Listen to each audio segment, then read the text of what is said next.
Hello students, now see the exercise 1.1. Question number 1, what is given there? State which of the following sentences are statement.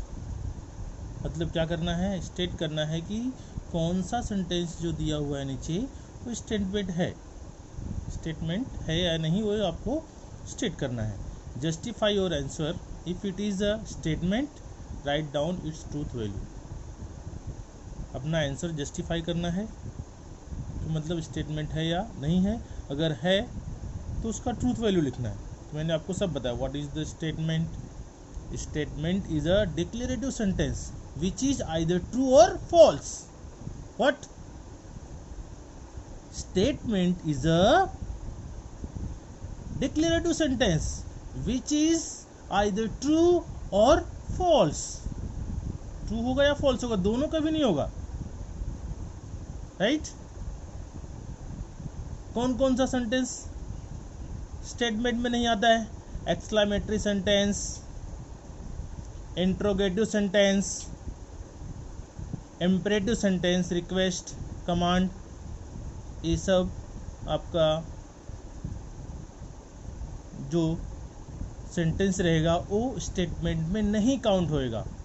ये मैंने आपको पहले भी बताया है, उसका वीडियो मैंने आपको सेंड किया हुआ है, उसका नोट्स भी मैंने आपको दिया है, टेक्स्ट बुक में भी दिया हुआ है, सब कुछ दिया है। तो स्टेटमेंट कैसे डिफाइन करते हैं, व्हाट इज द स्टेटमेंट, कैसे पता चलता है कि the given sentence is a statement और नॉट। तो statement is a declarative sentence which is either true or false, बराबर। तो अपनों को डिसाइड करना है स्टेटमेंट है या नहीं है, और है तो उसका ट्रूथ वैल्यू। अगर ट्रू है स्टेटमेंट तो उसका ट्रूथ वैल्यू ट्रू होता है, अगर फॉल्स है तो उसका उसका ट्रूथ वैल्यू क्या होता है? फॉल्स होता है।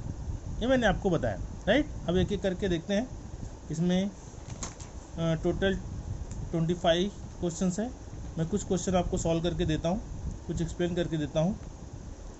आप ये सब क्वेश्चन और इसका आंसर अपने नोटबुक में लिख करके एक दो बार प्रैक्टिस करोगे तो आपको एकदम अच्छे से क्लियर हो जाएगा, right?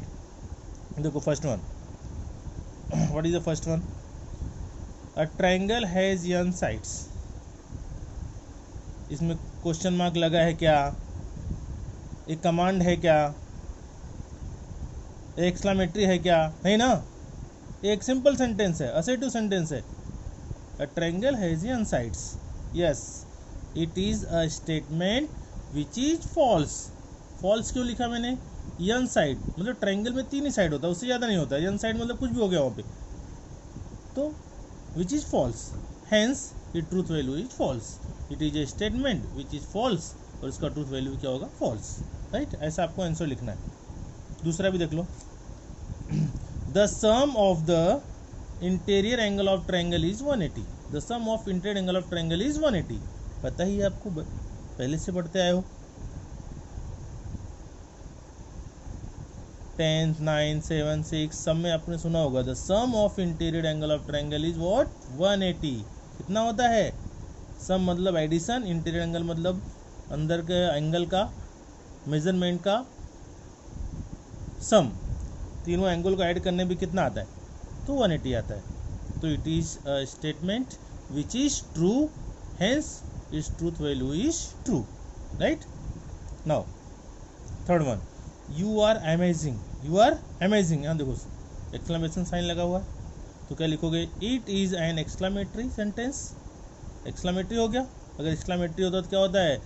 It is not considered as a statement, hence it is not a statement. ऐसा लिख देने का। स्टेटमेंट नहीं है तो उसका ट्रू वैल्यू लिखने का जरूरत नहीं है। Please grant me a loan. Please आ गया, यहाँ पे रिक्वेस्ट हो गया। रिक्वेस्ट हो गया तो मतलब क्या हो गया? इम्परेटिव सेंटेंस, और imperative sentence never considered as a statement, so we have to write here it is an imperative sentence, hence it is not a statement। ऐसा लिखने का। फिर root -4 is an irrational number. Minus वाला number last time आपने बड़े 11th standard में पढ़ा होगा, उसको कन्वर्ट करेंगे तो -1 क्या? रूट -1 मीन्स आई, और रूट 4 मतलब क्या हो जाएगा? 2, बराबर। तो ये कितना होगा? 2i। कितना आएगा आंसर इसका? 2i। और 2i क्या हो गया, इमेजिनरी नंबर हो गया। क्या हो गया, इमेजिनरी नंबर, बट यहाँ पे क्या दिया है, इरेशनल नंबर, बराबर। मतलब it is a statement which is false, ये स्टेटमेंट है बट क्या है, फॉल्स है, तो इसका ट्रूथ वैल्यू भी क्या होगा, फॉल्स होगा। It is a statement which is false, hence its truth value is false. Next one, x square minus 6x plus 8 equal to 0, इसका फैक्टर करो। लास्ट में प्लस है तो बीच में दोनों जो नंबर मिलेगा दोनों के सामने साइन कौन सा होगा, माइनस में होगा। अब जब सॉल्व करके 0 दिखाएंगे तो आंसर किस में आएगा, प्लस में आएगा, बट यहाँ पे आंसर कितना है, माइनस में आया, बराबर। 4 2 8 होता है, तो 4 -2 -4 कितना हो गया, -6, बट सॉल्व करने पे x equal to 4 and x equal to 2 देना चाहिए था, राइट। तो it is a statement which is false. False क्यों हुआ, कि -4 -2 दिया हुआ है, hence it truth value is right. Next, he is an actor, he is an actor. अब बताओ, ही में कोई भी हो सकता है कि नहीं, तो ऐसे सेंटेंस क्या बोलते हैं, ओपन सेंटेंस। इसके ही के लिए ओपिनियन सबका अलग अलग होगा, इसलिए क्या हो गया, open sentence. It is an open sentence, hence it is not a statement. Open sentence भी स्टेटमेंट में कंसिडर्ड नहीं होता है। मैंने आपको 7 क्वेश्चन मैंने एक्सप्लेन किया हुआ है, और बाकी का बचा हुआ क्वेश्चन आप लोग खुद करोगे और आंसर मुझे सेंड करोगे। फिर भी मैं आपको एक्सप्लेन कर देता हूँ क्या क्या दिया हुआ है। ये क्वेश्चन सबको दिखा, बराबर, देख लो। इधर से स्टार्ट किया था, इधर से लेके यहाँ तक पूरा, राइट। अभी 8th one, now see the 8th one, did you eat lunch at, question mark आया कि नहीं आया, क्या होएगा, स्टेटमेंट होएगा कि नहीं होएगा, इंट्रोगेटिव सेंटेंस हो गया। इंट्रोगेटिव सेंटेंस स्टेटमेंट होता है क्या, no, it is not a statement, it is an interrogative sentence, hence it is not a statement. ऐसा लिखोगे आप लोग। Have a cup of cappuccino, cappuccino सुना हो, कैपेचिनो, ठीक है। अब बताओ, ये स्टेटमेंट है कि नहीं है, कैपेचिनो स्टेटमेंट है कि नहीं है, नहीं है। क्यों नहीं है, क्योंकि वहाँ पूछा हुआ उसने,